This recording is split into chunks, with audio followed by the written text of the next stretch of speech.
Startups. Are you ready to find out what the one vital key is to create the difference between a successful startup and one that fails?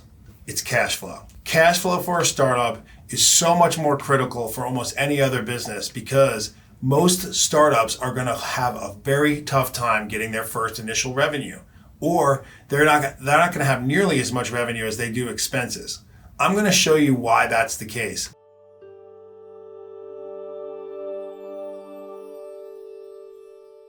My name is Scott Peper. I'm the co-founder and CEO of Mobilization Funding. We don't do startup funding, but we get lots of calls about it. And today I want to walk you through the tips and tricks and things I've heard and seen over the years and how we have helped startups by linking them to the right information, the right consultants, and other people that can help them, but just overall giving them good guidance. And I'm going to share with you the successful tips and tricks that I've learned from those CEOs and co-founders who have come to us. We can't help, but they've found success and then shared it with us later.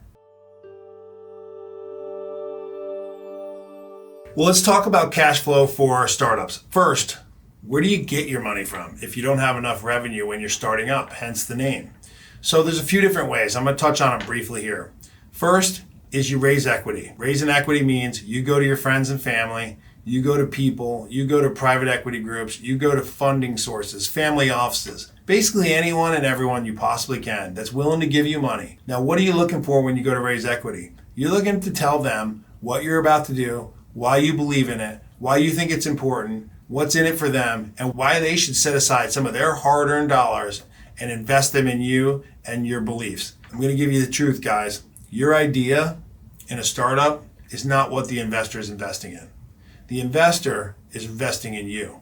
So you need to be confident, you need to be secure, and you need to be able to articulate exactly what your idea is, how you're going to execute on it, and what you're going to do when it doesn't work the way you think it's going to. Because 99 times out of 100, it's not going to work the way you set it out to do. And that's fine. That's actually the beauty of it, which is also why the equity investor cares more about you and what you are about and what you're going to do and why you think it's a great idea and what you're going to do to execute on it, because they want to know how you think. They want to know that if they're investing in you for that idea, that you're going to stick around long enough, persevere, battle, make your changes, make your tweaks, make your slight pivots such that their money is entrusted and they're going to get a great return on it when you succeed. Second options are loans. So you can try to get a loan. Maybe you can, if depending on the type of business you're in, you might be able to get an SBA loan. You might be able to get a bank. Maybe you have a great bank relationship and they might be able to invest in you. Maybe you have some personal assets that they can leverage to then go back to and you can use for your business loan. Meaning they're going to give the loan to the business, but they're going to secure it with your personal assets. Might be your home, might be real estate, might be your stock portfolio. Lots of different things. So we'll talk about loans. If you're able to get loans from a bank or from private equity or family office, don't be surprised if they ask for personal collateral. Whether it's a piece of real estate, maybe your stock portfolio, they're entitled to secure their cash, at least the principal of that cash, and any return they can get with some type of hard collateral that in case you don't succeed with your startup and they've invested in you or trusted you, they're going to want to be able to go back and get their principal and their fees back, and they're going to ask for some personal collateral. So don't be upset or surprised with that.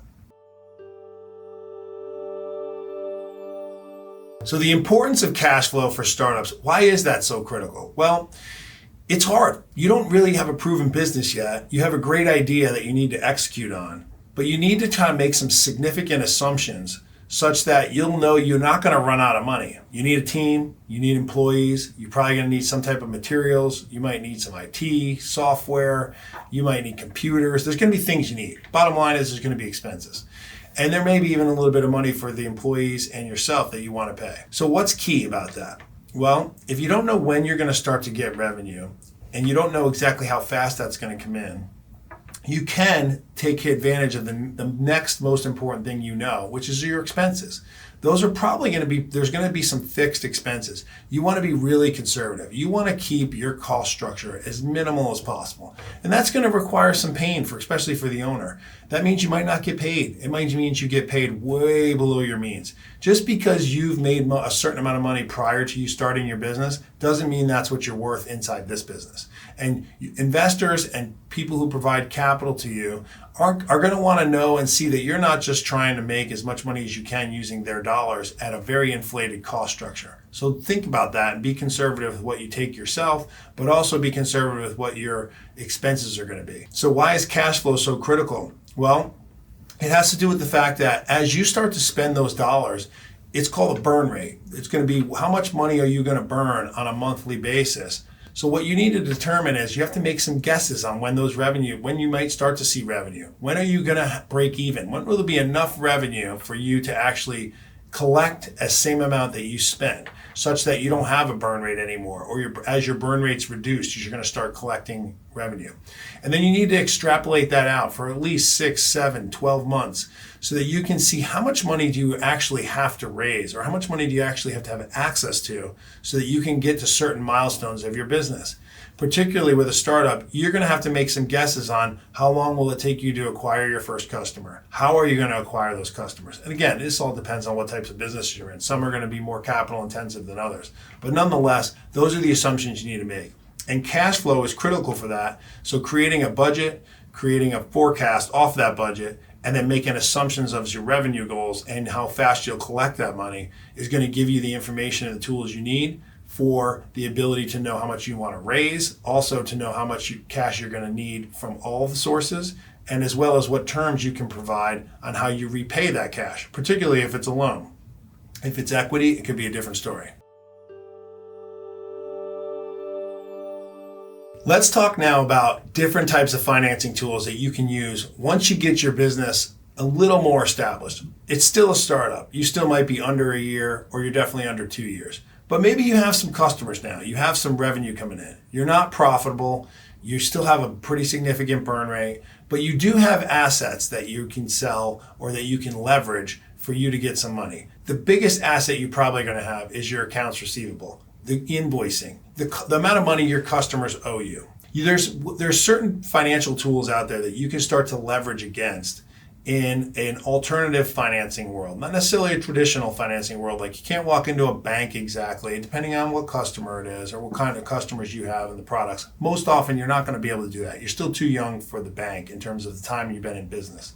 But there's tools out there like purchase order funding, factoring, other term loans, things like that that you can access that might be able to use your accounts receivable. And what are they trying to do? Well, alternative funding sources are typically going to look for, if you don't have the credit inside your business in terms of your own financials, histories of performance, profit and loss statement, you're making money, you have a strong balance sheet. If you don't have those things, the next best asset you have are those of your customers. So if your customers are owing you money and your customers are creditworthy, that's where you can start to sell your invoices.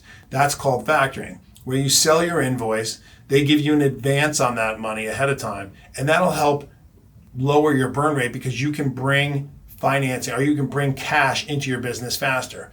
You really can't sell an invoice until you've actually completed the work. So when your customer owes you money, but they don't pay you for 30 or 45 days or 60 days, factoring is going to help shrink that gap. It's not going to allow you to have money prior to the invoice, but traditional factoring will give you money when you invoice your customer. So it'll shrink the gap between the time you invoice and the time you ultimately aren't due to be paid from your customer based on your terms. The second funding source would be PO funding.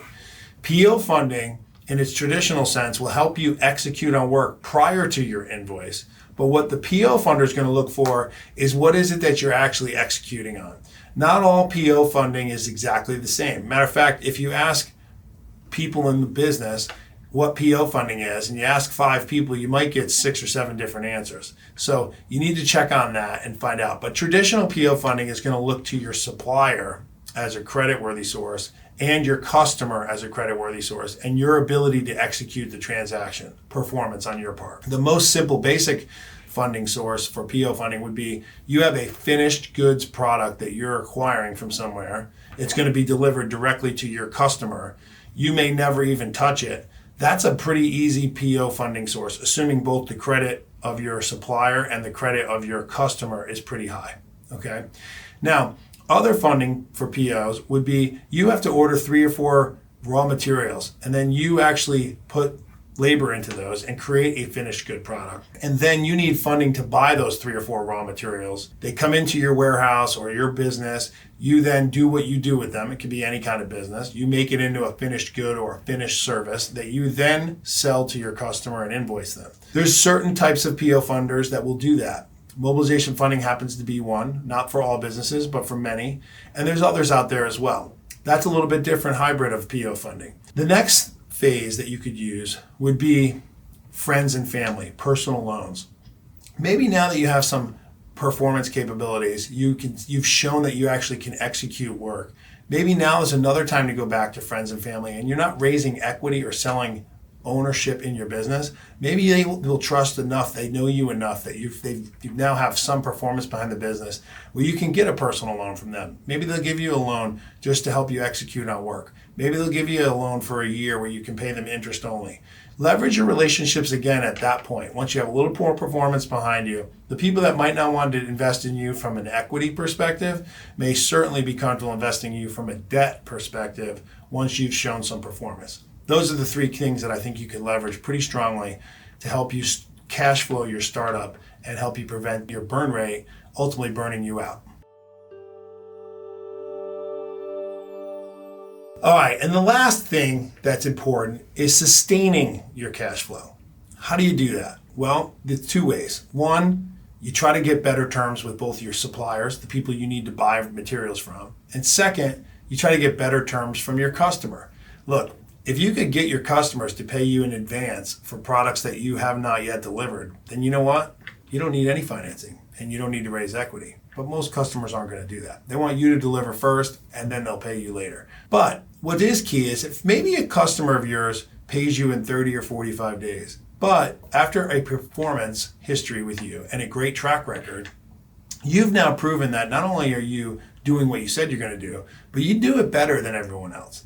And they give you more orders and they want you to see you grow, and you growing with them is going to help them grow.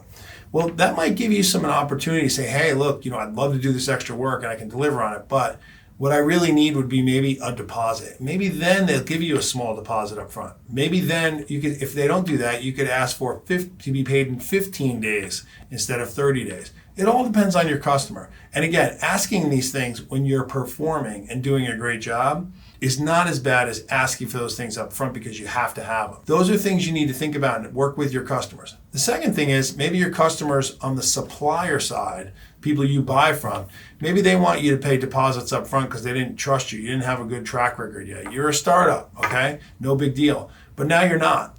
Now you have a track record as well. You're a customer of theirs. They like you to order. They want to see you grow. They want you to order more from them.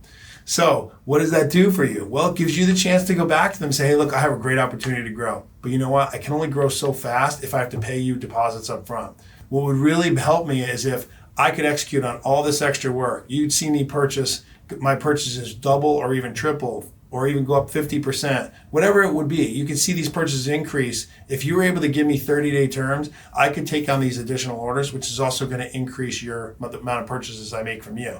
That's a great conversation to have. Your supplier is going to really appreciate you showing them how you're going to help their business grow. And in return for giving you extra time to pay them, they'll get extra orders. That's a great conversation for just saying, hey, I need terms, and not really explaining it to them. Help them be part of your solution. Those are the 2 things that you can really leverage. And so the last thing I want to tell you is make sure you're invoicing your customers. A lot of times, it's surprising to me all the time that in startups, in all businesses actually, they put off invoicing. And what do I mean by that? You finish the work and nobody wants to necessarily sit down and go through a bunch of paperwork. Well, invoicing your customers is paperwork. You want to make sure you're invoicing those customers the second you are able to. If you deliver a product today and you can invoice it an hour later to get that clock starting, you want to do it, especially in a startup, because every one of those days that you wait is a day of more cash flow that your burn rate is going to have to cover, and you don't want to do that. So invoice your customers, work with your suppliers to get better terms, and work with your customers to also pay you sooner if you're able to. So we've talked about startups. We've talked about how important cash flow is to startups. What I want you guys to remember most is there's lots of options for funding your startup, but they're not always going to be the same for you. It depends on your business. Equity. We talked about the different options up front. Equity, loans, friends and family. We talked about having some performance history, then going back to those folks to see if maybe they didn't want to put up equity for your ownership in your business, but maybe they wanted to put debt. That's a good option. The second thing we talked about is critical to cash flow is you've got to forecast. You have to budget. You have to know what your burn rate is. Know those things cold. And most importantly, as the business evolves month over month, make sure you're checking back in with those things. Are you hitting your budget? Do you need to adjust them? Are the assumptions you made on your revenue still the right assumptions? You got to keep double checking those things, because the second you are in a cash flow situation, particularly in a startup, your business can be over just like that. You're not going to get many cracks out of business of customers that are willing to give you purchase orders. And if you don't deliver on them because you didn't anticipate what your cash flow needs are going to be, then all that work you did is for nothing. So focus on those things. I hope this video helped you. Again, Mobilization funding doesn't fund startups, but I've learned all these tips and tricks from the folks that call us and asked us. So I thought it'd be good to share with you guys here. If you like this video, please subscribe and click on the button, share it with your friends. And if there's anything we can do to help you guys, never hesitate to reach out. God bless you, and I'll talk to you soon.